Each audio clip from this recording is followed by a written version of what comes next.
Hi hello నమస్తే. మేమైతే రాజస్థాన్లో ఉంటున్నామండి. ఎండలు అయితే చాలా బీభత్సంగా అయితే ఉన్నాయి. ఈ రోజైతే మార్నింగ్ అయితే వెంకటేశ్వర స్వామి గుడికి అయితే వెళ్తున్నాం అనమాట.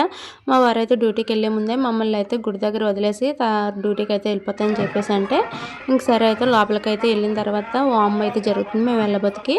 ఇంకా మా వారు కూడా దండం అయితే పెట్టేసుకొని ఇంకా రిటర్న్ అయితే వెళ్ళి బయలుదేరిపోతున్నారు. అయితే ఈ రోజైతే ఒక ప్రత్యేకత ఏంటంటే గరుడు ప్రతిష్ఠ అయితే చేస్తారు. మళ్ళీ అయితే అభిషేకాలు అయితే ఉన్నాయి. అదొకటి కళ్యాణం అయితే సాయంత్రం అయితే ఉన్నదని చెప్పారు. ఈరోజు అయితే రోజు మొత్తం కూడా పూజలు అయితే చాలా బాగా జరుగుతాయని చెప్పేసి అంటే ఇంకా మేము ఇంకా బయలుదేరి అయితే వెళ్ళాం అనమాట. ఇంకా మా వారు మమ్మల్ని దించేసి ఇంకా వెళ్ళిపోయారు, డ్యూటీకి టైం అయిపోతుందని.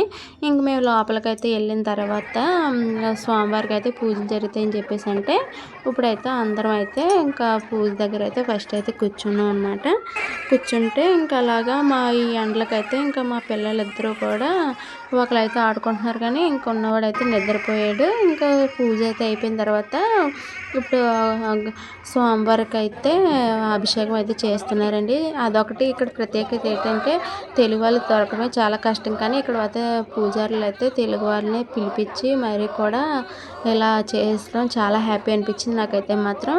ఇంకా పాలుతోని పెరుగుతోని ఇంకా అభిషేకం అయితే ప్రతి ఒక్కరితో అయితే చేయించారు. ఇంకా పసుపు అభిషేకం అయితే చేశారు. నెక్స్ట్ వీడియోలో కళ్యాణం ఎలా జరిగిందో అయితే చెప్తానండి. ఓకేనండి, బాయ్ బాయ్.